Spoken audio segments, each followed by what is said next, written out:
സഹോദരന്മാർ, ഈ മഹത്തായ പരിപാടിയിൽ പങ്കെടുക്കാൻ തൗഫീഖ് തന്നു. റബ്ബുൽ ഇസ്സത്തിനെ ആദ്യമായി ഞാൻ സ്മരിക്കുന്നു. അൽഹംദുലില്ലാ.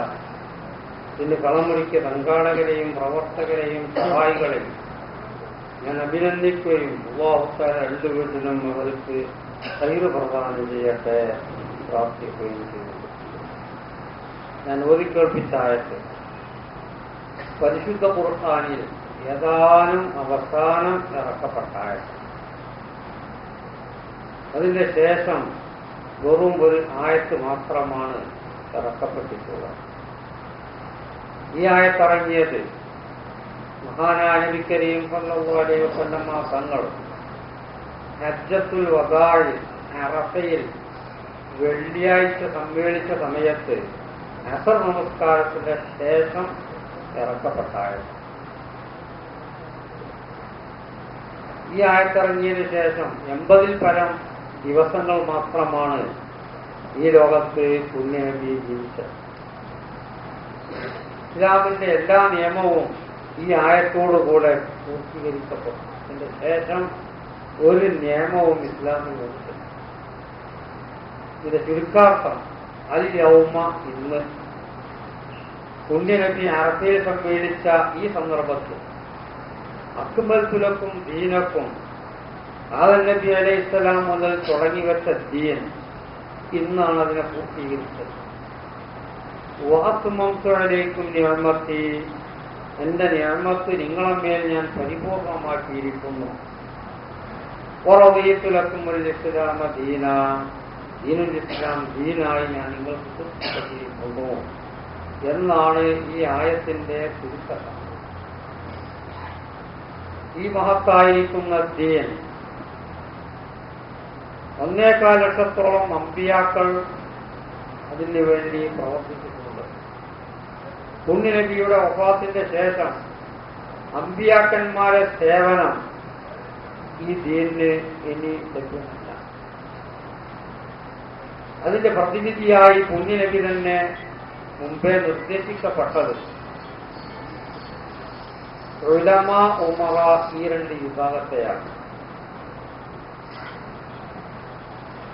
മഹാനായ നബി കരീം സല്ലല്ലാഹു അലൈഹി വസല്ലം തങ്ങൾ പറയുകയുണ്ടായി, സിൻഫാനി മിൻ ഉമ്മത്തി, എന്റെ സമൂഹത്തിൽപ്പെട്ട 2 വിഭാഗം ആളുകൾ, അവർ നന്നായാൽ സമൂഹം നന്നായി, അവർ കേടുവന്നാൽ സമൂഹം ആകെ കേടുവന്നു.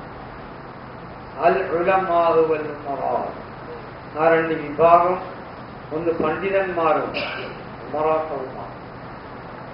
ഇതേ അർത്ഥം വരുന്ന മറ്റൊരു ഹദീസ് ഇതിന് സമാനമായിക്കൊണ്ട് പുണ്യനബി ഉദ്ധരിച്ചിട്ടുണ്ട്.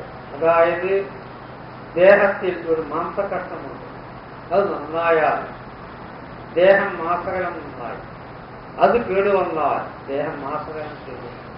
അലാഹിയൽ ഖൽബ്, അത് ഹൃദയമാവുന്നു എന്ന് പുണ്യനബി പറയുകയുണ്ടായി.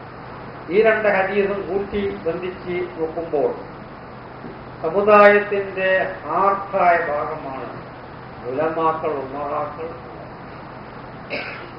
അതിൽ ഉലമ എന്ന വിഭാഗത്തെ വാർത്തെടുത്ത് അവരെ വളർത്തിയെടുക്കേണ്ടതുണ്ട്. അത് മുസ്ലിം സമൂഹത്തിന്റെ കടമ. എങ്കിൽ മാത്രമേ ഇവിടെ ഈ ദീൻ നിലനിൽക്കുകയുള്ളൂ.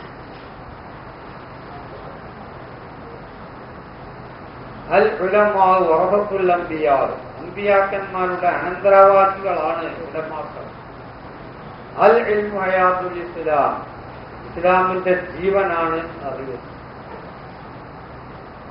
അപ്പോൾ കാലം മുന്നോട്ട് നീങ്ങുമ്പോൾ പല ജാതി പരിഷ്കാരങ്ങൾ, പല ജാതി കമ്പ്യൂട്ടർ പോലത്തെ പല ജാതി കണ്ടുപിടുത്തങ്ങളൊക്കെ മുന്നോട്ട് വരുന്ന ഈ കാലഘട്ടത്തിൽ അതിനോടൊക്കെ അനുയോജ്യമായ ഒരു വിഭാഗം പണ്ഡിതന്മാരെ ഇവിടെ വാർത്തെടുത്തേ പറ്റൂ എന്ന് മനസ്സിലാക്കിക്കൊണ്ടാണ് നമ്മുടെ നേതാക്കന്മാരായ പല മഹാന്മാരും ഈ രീതിയിലുള്ളൊരു പഠന രീതി ആവിഷ്കരിച്ചുകൊണ്ട് ദാറുൽ ഹുദ എന്ന ആ മഹത്തായ സ്ഥാപനത്തിന്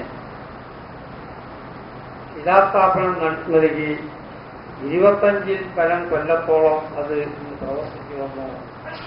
അങ്ങനെ പല പ്രാണിയുള്ള കമ്പ്യൂട്ടർ, ഇംഗ്ലീഷ്, ഉറുദു പോലത്തെ ഭാഷകളൊക്കെ പഠിച്ച കുറേ പണ്ഡിതന്മാരെ ഈ മഹൽ സ്ഥാപനത്തിന് വാർത്തെടുക്കാൻ കഴിയും. അതിന്റെ സിൽവർ ജൂബിലിയിലേക്ക് നിങ്ങളൊക്കെ ക്ഷണിക്കാൻ വേണ്ടിയാണ് നിങ്ങളുടെ വന്നത്. നിങ്ങളൊക്കെ ഒത്താശകൾ ധാരാളം അതിനുണ്ടായിട്ടുണ്ട്. ഇനിയും ഉണ്ടെങ്കിൽ മാത്രമേ അത് മുന്നോട്ട് കൊണ്ടുപോകാൻ സാധിക്കുകയുള്ളൂ. അതുകൊണ്ട് ഇങ്ങനെയുള്ള മഹത്തായിരിക്കുന്ന സ്ഥാപനത്തിന് അങ്ങേയറ്റം ധനപരമായും വാക്കുകൊണ്ടും സമ്മേളനങ്ങൾ വിജയിപ്പിച്ചുകൊണ്ടും നിങ്ങളൊക്കെ പങ്കാളികളാവണം എന്ന് ഈ അവസരത്തിൽ പറയാം.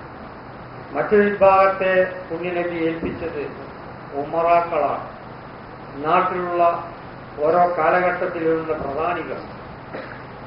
എന്തിനാണ് അവരെ പ്രധാനികളാക്കിയത്? കഴിവും പ്രാപ്തിയുമുള്ളവരാക്കിയത് എന്തിന് എന്ന് ചോദിച്ചാൽ പരീക്ഷണ മേഖലയാണ്. അവർക്ക് നൽകപ്പെട്ട ആ സ്ഥാനമാനങ്ങൾ, കഴിവ് ദീനീ രംഗത്തേക്ക് അവർ ഉപയോഗിക്കുന്നുണ്ടോ ഇല്ലേ എന്നൊരു പരിശോധനയും കൂടി ഉള്ളിലുണ്ട്. അങ്ങനെ മുൻകഴിഞ്ഞ മഹാന്മാർ മുഴുവൻ ദീനിന് കേരളത്തിൽ അതിനോടടുത്ത ഈ മഹത്തായിരിക്കുന്ന ഇതുപോലത്തെ സ്ഥലങ്ങളിൽ നമ്മുടെ എല്ലാം നിങ്ങളൊക്കെ പാപ്പാരൊക്കെ കേരളീയരാണ്. അവരൊക്കെ പഴയ കാലം മുതൽക്ക് തന്നെ ഈ ദീനിന് വേണ്ടി സഹായിക്കാൻ വളരെയധികം മുന്നോട്ട് വന്നിട്ടുണ്ട് എന്നതാണ് നമ്മുടെ നാടുകളിലുള്ള ചരിത്രം പഠിപ്പിക്കുന്നത്. അത് പ്രകാരം തന്നെ പല വിദേശ സ്ഥലങ്ങളിലും കേരളത്തിന്റെ പുറത്ത് ബിസിനസ്സായിട്ടും മറ്റും പ്രവർത്തിച്ചുകൊണ്ടിരിക്കുന്ന പല മഹാന്മാരും യോഗ്യന്മാരും ഇങ്ങനെയുള്ള സ്ഥാപനത്തിന് ദാറുള്ളത് പ്രത്യേകിച്ചും പല സഹായങ്ങൾ ചെയ്തുകൊണ്ടിരിക്കുന്നുണ്ട്, മുമ്പ് ചെയ്തിട്ടുണ്ട്. ചെയ്തുപോയ പല ആളുകളും മരണപ്പെട്ടു പോയിട്ടുണ്ട്. അവരുടെ പേരുകളൊന്നും ഞങ്ങൾ എടുത്ത് ഉദ്ധരിക്കുന്നില്ല. സഹായിച്ച് മരണപ്പെട്ടുപോയ സകല ആളുകൾക്കും അല്ലാഹുവ രക്ഷതായ പ്രതിഫലം നൽകട്ടെ. ഇപ്പോൾ ഇതിന് സഹായിച്ചുകൊണ്ടിരിക്കുന്ന ലോകത്തുള്ള പല ഭാഗത്തുള്ള വ്യക്തികൾ, അവർക്കൊക്കെ കഴിവും പ്രാപ്തിയും ബർക്കത്തും അല്ലാഹുവ ഏറ്റി കൊടുക്കട്ടെ. എല്ലാ ആഫാത്ത് മുസീബത്തുകളെ തൊട്ട് അവരെയും നമ്മളെയും അല്ലാഹുവ കാത്തിരിക്കും എന്ന് മാത്രം പറഞ്ഞുകൊണ്ട് പല ആളുകളും ഇനി സംസാരിക്കാനുള്ളത് കൊണ്ട് ഞാൻ എന്റെ സംസാരം സംസാരിക്കാൻ ആഗ്രഹിക്കുന്നില്ല. ഇങ്ങനെയുള്ള മഹത്തായ സ്ഥാപനത്തിന് സഹായിക്കേണ്ടത് നമ്മുടെ എല്ലാം ചുമതലയാണ്. എങ്കിൽ മാത്രമേ ഈ പരിഷ്കരിച്ച കാലഘട്ടത്തിൽ ദീൻ നിലനിർത്താൻ കഴിയുകയുള്ളൂ. ദീൻ നിലനിർത്തൽ എല്ലാ മുസ്ലിം സമൂഹത്തിനും വ്യക്തികൾക്കും അത് കടമപ്പെടണം. അതിന്റെ മുൻനിരയിൽ പ്രധാനികളും ആലിമീങ്ങളും നിൽക്കണം എന്ന് മാത്രമേ ഉള്ളൂ. ബാക്കിയുള്ളവരൊക്കെ ഇതിന്റെ പിന്നിൽ അണിനിരന്നുകൊണ്ട് ബഹുമാനപ്പെട്ട ദീനിനെ സഹായിക്കേണ്ട കടമ നമുക്കൊക്കെ ഉണ്ട്. അതിനൊക്കെ ചെയ്യാനും സഹായിക്കാനും അല്ലാഹുവിനെ നമുക്ക് തൗഫീഖ് ചെയ്യട്ടെ എന്ന് പ്രാർത്ഥിച്ചുകൊണ്ട് ഒരു കാലം ഞാൻ വിരമിക്കുന്നു.